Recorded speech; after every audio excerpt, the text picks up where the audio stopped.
Class 12 physics chapter 1 में अब chapter का नाम है electric charges and field. Electric charges and field chapter का नाम है। पहले हम बात करेंगे इलेक्ट्रोस्टैटिक्स। इलेक्ट्रोस्टैटिक्स का डेफिनेशन पहले इसका बात करेंगे। इलेक्ट्रोस्टैटिक है क्या? एनसीईआरटी के बुक में है क्या? The electrostatic deals with the study of forces, fields and potential arising from the static charges. Okay, तो इसका डेफिनेशन क्या है? Electrostatic deals with the study of forces, fields and potential arising from the static charges. एक question आ सकता है, Benjamin Franklin introduce two types of charges, positive and negative. ये तो positive charge है और ये नेगेटिव जो चार्ज है ना, वो जो इसका जो कॉन्सेप्ट दिया था कौन से साइंटिस्ट ने? बेंजामिन फ्रैंकलिन ने ये कॉन्सेप्ट दिया था। पॉजिटिव और नेगेटिव चार्ज का कॉन्सेप्ट किसने दिया था? Benjamin Franklin. उसके बाद हम बढ़ेंगे इलेक्ट्रिक चार्ज के बारे में। इलेक्ट्रिक चार्ज जो है ना, उसके बाद इलेक्ट्रिसिटी का नाम कैसे आया? देखो, इलेक्ट्रिसिटी का जो नाम है वो ग्रीक वर्ड से आया, और ग्रीक वर्ड का जो पहला नाम था इसका नाम इलेक्ट्रॉन, ELECTRON। सी नहीं होगा, के होगा, इलेक्ट्रॉन। इसका इलेक्ट्रॉन का मीनिंग क्या है? Meaning amber, AMBER, amber. ये नाम से इलेक्ट्रिसिटी का नाम स्टार्ट हो गया। ठीक है, अधिक जानकारी बता दूं, what is my polarity of charge. अगर क्वेश्चन आ गया तो ये लिख देना, the property which differentiate two kind of charge is known as polarity of charges.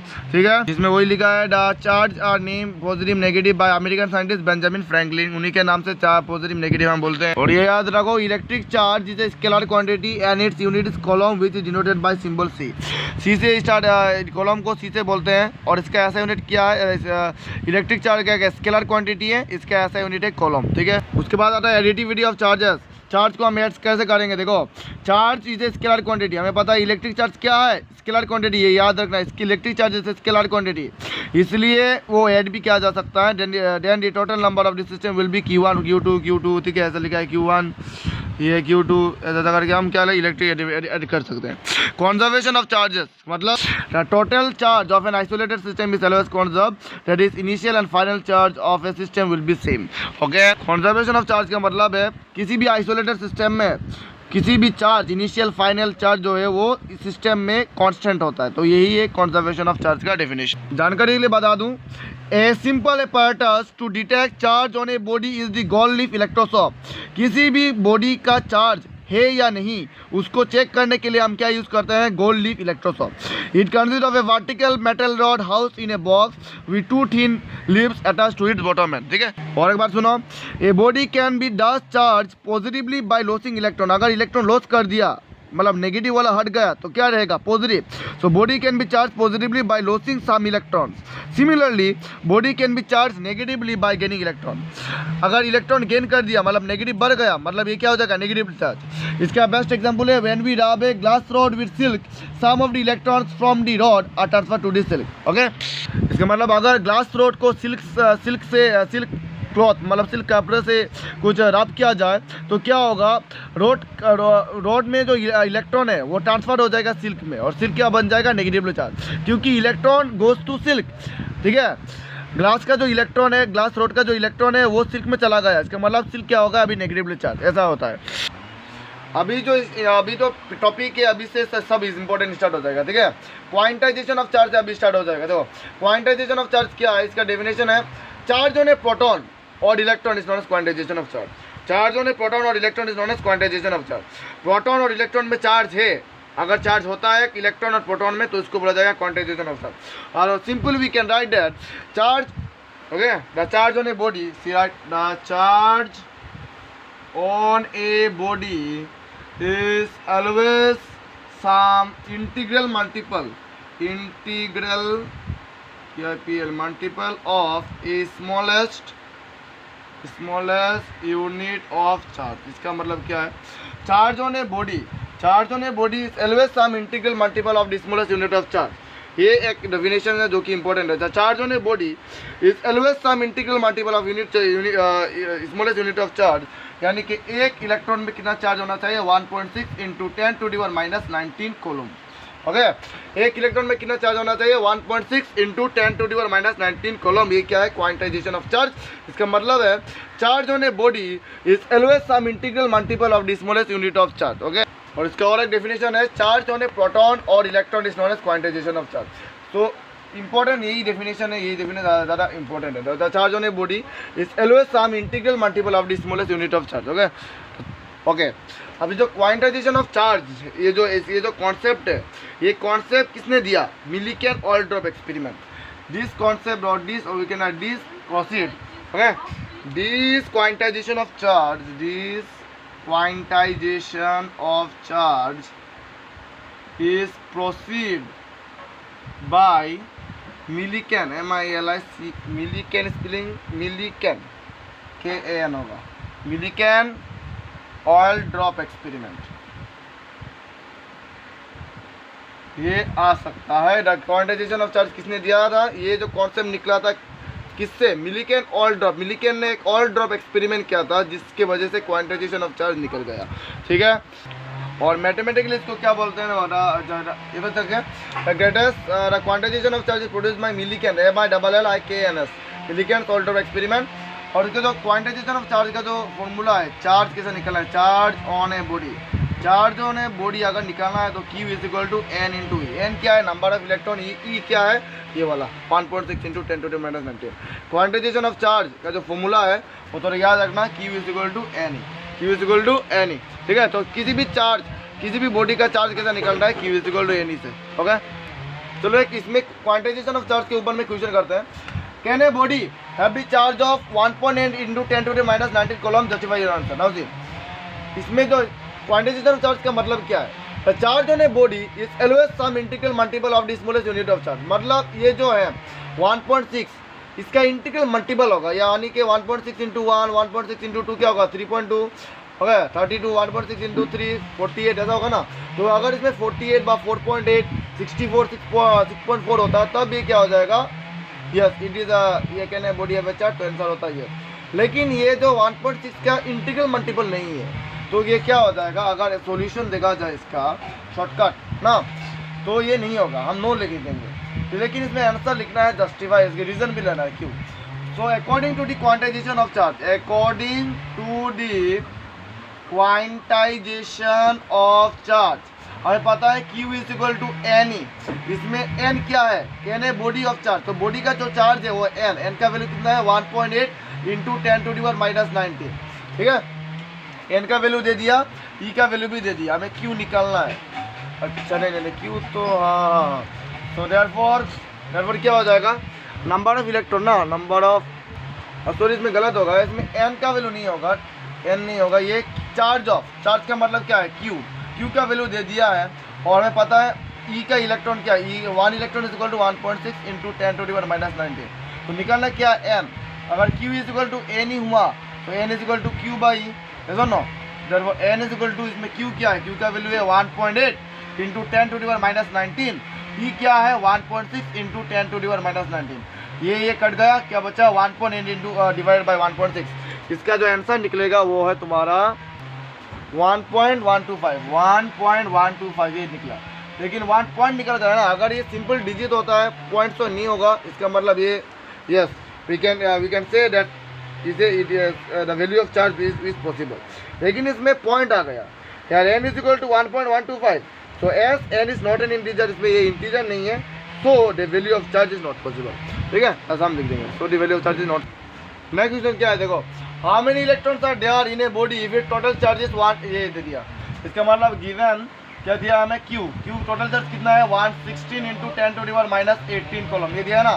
तो according to the quantisation of charge we know Q is equal to N। According to the quantisation of charge Q is equal to N। तो हमें E क्या है? हमें पता है एक electron में 1.6 into 10 to the power minus 19 coulomb होता है। तो इसमें N निकालना है, तो N इज इक्वल टू क्या हो जाएगा? Q by E। So therefore N is equal to Q क्या है? Q का वैल्यू है 116 into 10 to the power minus 18 ना, और 1 इलेक्ट्रॉन में कितना होगा? 1.6 into 10 to the power minus 19। तो 16 divide by 1.6 into 10 to the power ये क्या है? माइनस 18। ये ऊपर चला जाएगा तो 10 टू द पावर माइनस 19 क्या हो जाएगा? पॉजिटिव 19।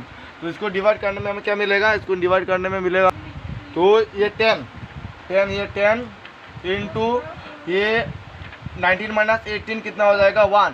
10 10 जा 100. So therefore number of electron how many electron निकला है, तो number of electron will is equal to 100. ये निकल गया हमारा. This is our important question. Coulomb's law. Coulomb's law क्या है?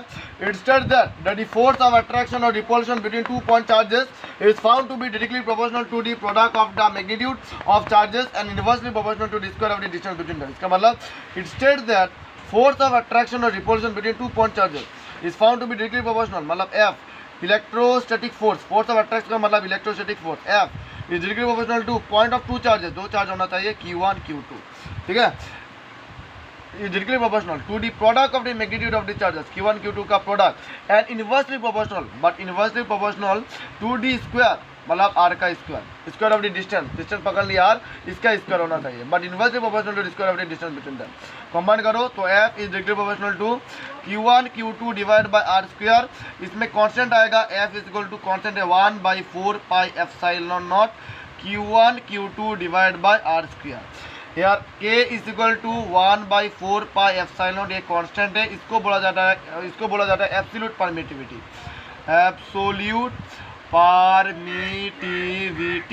और इसका जो वैल्यू है ना 1/4 पाई एप्सिलॉन, इसका जो वैल्यू है वो है 9 × 10⁻⁹ एन m स्क्वायर c-2, यानी कि Newton metre square c⁻⁻2 column 2⁻². ये क्या है? कांस्टेंट का वैल्यू है 9 × 10⁻⁹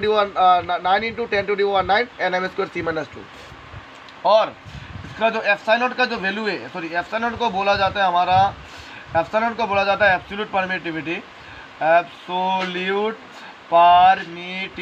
इसका जो वैल्यू है वो है 8.854 × 10⁻⁻12. इसमें क्या है? न्यूटन का 1 है ना, तो ये क्या हो जाएगा न्यूटन 2⁻⁻1. मीटर का स्क्वायर है तो इसमें मीटर 2⁻². कॉलम का -2 है तो इसके क्या कॉलम का +2, ये हो जाएगा यूनिट. सो 8.854 × 10⁻12 एप्सिलॉन का वैल्यू है. फॉर एयर और वैक्यूम के लिए k का वैल्यू क्या हो जाएगा 9 × 10⁻9 nm स्क्वायर c-2. ठीक है, this is known as Coulomb's law. Okay, फिर से बता दे रहा हूँ, कॉलम्स लॉ जो बहुत इंपॉर्टेंट है, इसका डेफिनेशन क्या है? It states that the forces of attraction और repulsion between 2 point charges is found to be directly proportional to the product of the magnitude of the charges but inversely proportional to the square of the distance between them.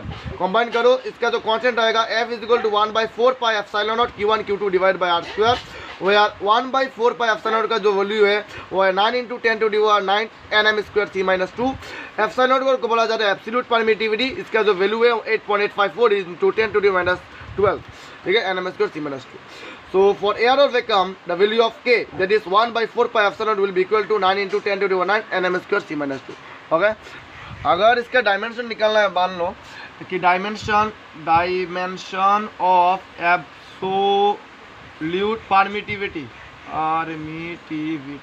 मतलब epsilon का dimension क्या हो जाएगा? Epsilon कुछ नहीं होगा, ये याद रखना, MALT, उसके बाद 1 2 3 4 माइनस प्लस, ये हो जाएगा एप्सिलॉन का डायमेंशन.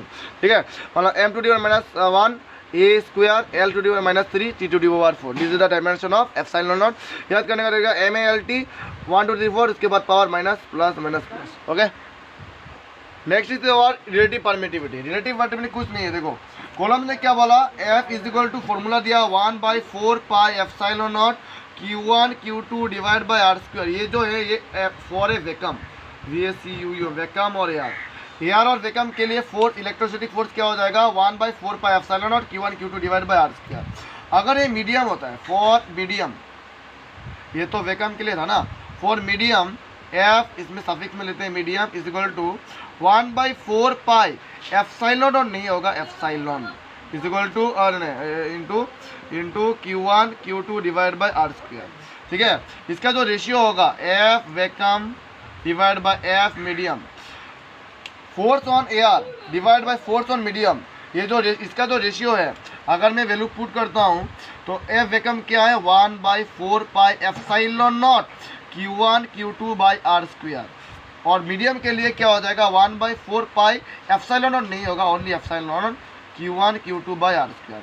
ये कैंसल, 4 पाई कैंसल, तो ये क्या हो जाएगा, एप्सिलॉन नॉट नीचे हो जाएगा, एप्सिलॉन नॉट ऊपर चला जाएगा, और देयरफॉर इसको बोला जाएगा एप्सिलॉन डिवाइड बाय एप्सिलॉन, इसको बोला जाता है ER, ER को बोलते हैं K, and that K is और ER is known as relative permittivity, relative permittive बोलते हैं, ठीक है। So therefore force on vacuum divide by force on medium is known as relative permittivity, हम ऐसे भी बोल सकते हैं।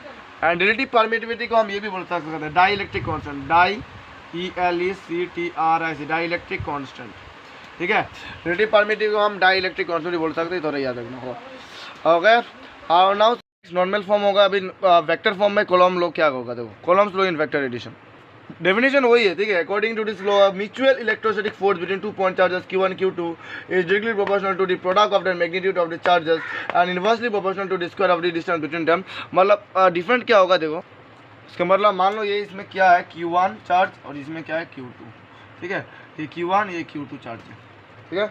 अच्छा, ये दोनों पॉजिटिव चार्ज है, Q1 Q2 क्या है, दोनों पॉजिटिव चार्ज है। मान लिया एक सेंटर, इसमें एक पॉइंट है O, पॉइंट से Q और O, ये Q2 और O का जो डिस्टेंस है, Q2 के लिए इसका पॉइंट डिस्टेंस है R2 और Q1 के लिए डिस्टेंस है R1, ठीक है।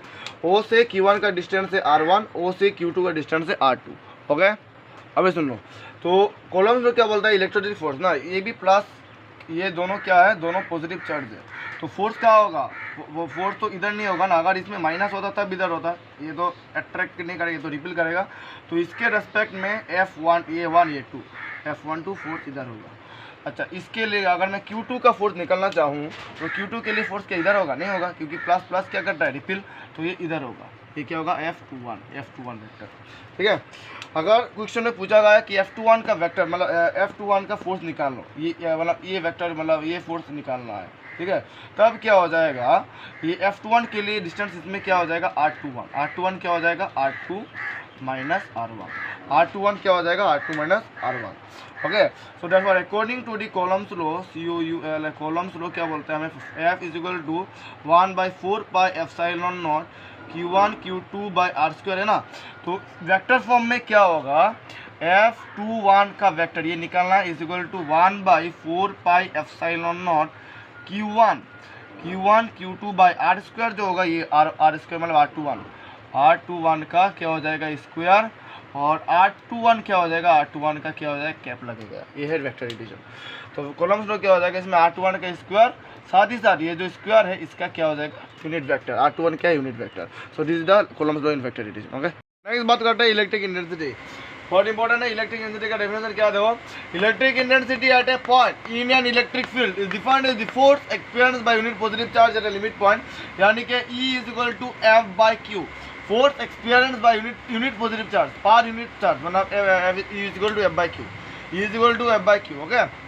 तो इसका ऐसा यूनिट क्या होगा, ऐसा unit of electric intensity is equal to F क्या है, F का ऐसा यूनिट न्यूटन, और चार्ज का ऐसा यूनिट क्या है कूलम्ब, तो न्यूटन पर कूलम्ब, तो ऐसा unit of electric intensity is newton per coulomb.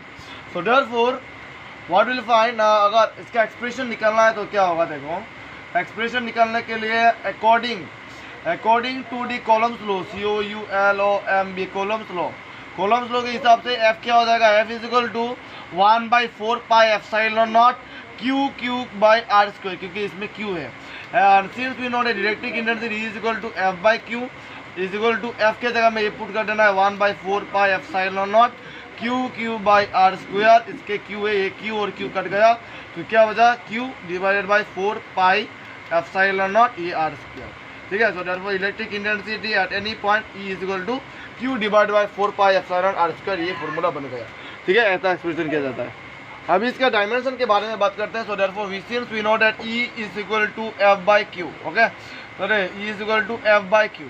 तो अगर डायमेंशन की बात किया जाए, डायमेंशन की F का डायमेंशन क्या होता है MLT-2, कॉलम का डायमेंशन होता है AT, ठीक है, तो M ये ऊपर चला जाएगा, A का -1, L इधर है, T अगर ऊपर चला जाएगा तो -1 -2 क्या हो जाएगा T का -3, तो ये हो जाएगा इलेक्ट्रिक इंटेंसिटी का डायमेंशन, DIMEN ऐसा ही dimension of electric intensity is M A-1 L T -3, ये भी एक्सप्रेस हो गया, ओके। और देखो इसमें एक रिलेशन है, relation between electric intensity and work done. देखो वर्क डन नहीं, इलेक्ट्रिक इंटेंसिटी एंड पोटेंशियल। तो पोटेंशियल का मतलब क्या है, वर्क डन। तो ना delta W is equal to delta V, potential का डिनोटेड हुआ V is equal to work done क्या होता है, फोर्स इनटू डिस्प्लेसमेंट तो एफ इनटू डेल्टा एक्स। ये नेगेटिव होगा, नेगेटिव साइन क्यों, क्योंकि this negative sign shows that work is against the field. अगर वर्क फील्ड का अगेंस्ट है तो इसमें क्या नेगेटिव साइन आ जाएगा। सो delta V is equal to F के जगह में क्या लिखेंगे, देखो हमें पता है कि E is equal to F by Q, E is equal to F by Q. अगर क्यू का वैल्यू यूनिट वेक्टर मतलब 1 होता है तो E is equal to F, इसके जगह में एफ के जगह में ई लिख सकता हूँ इंटू डेल्टा एक्स। अब ई को हटा दो तो ई का हटाओ को ई को सेपरेट करने में क्या मिलेगा, delta V by delta X, minus हटा जाएगा। और we can write E is equal to minus D V by D X. ये क्या आ जाएगा, हमारा relation is equal to minus D V by D X is the relation between electric intensity and electric potential. Okay, तो electric field line से तो पूरा data वाला हो गया। इलेक्ट्रिक फील्ड लाइन क्या है, electric field line is the path along which unit positive charge will move if it is free to do so. Properties of electric field line, electric field line start from positive and ends in negative. Positive से start होगा electric field line, negative में अंत होगा। Electric field line never intersect की ज्यादा, जैसे कि ये जैसे कि क्या बोलते हो, ये वाला ये और ये इलेक्ट्रिक फील्ड लाइन इंटर से नहीं हो सकता। Electric field line never intersect की ज्यादा।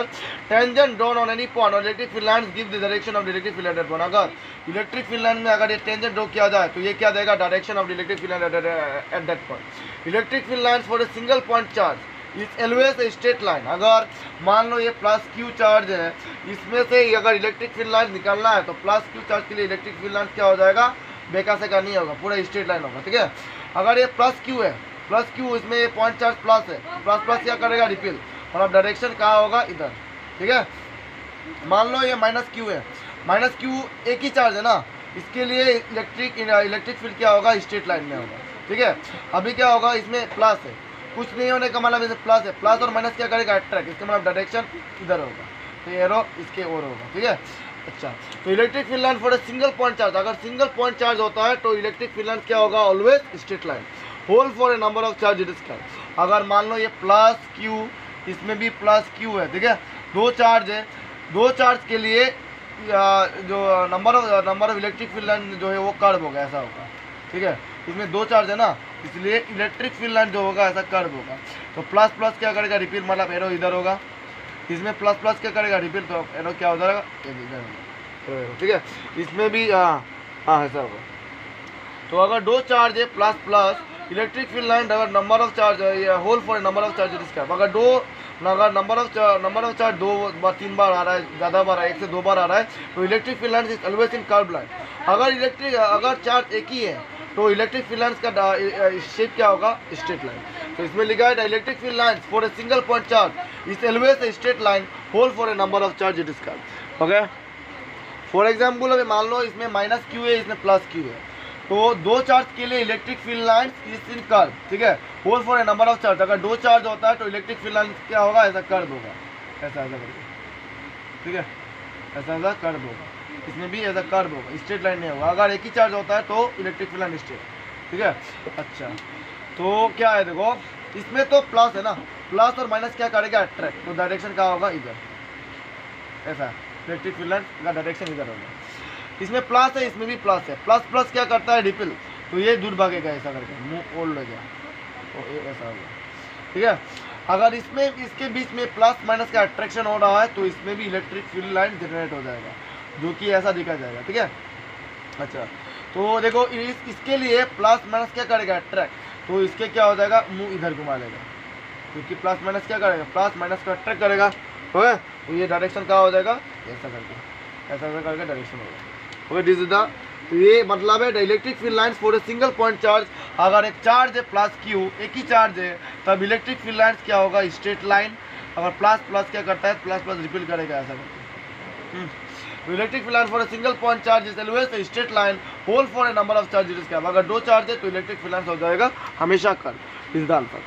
तो आप लोग डिस्ट्रीब्यूट पहले ये इलेक्ट्रिक फील्ड लाइन से पूरा लाइन बनाया। Electric field line is the path along with unit positive charge volume of average field. ठीक है, आज के लिए इतना ही।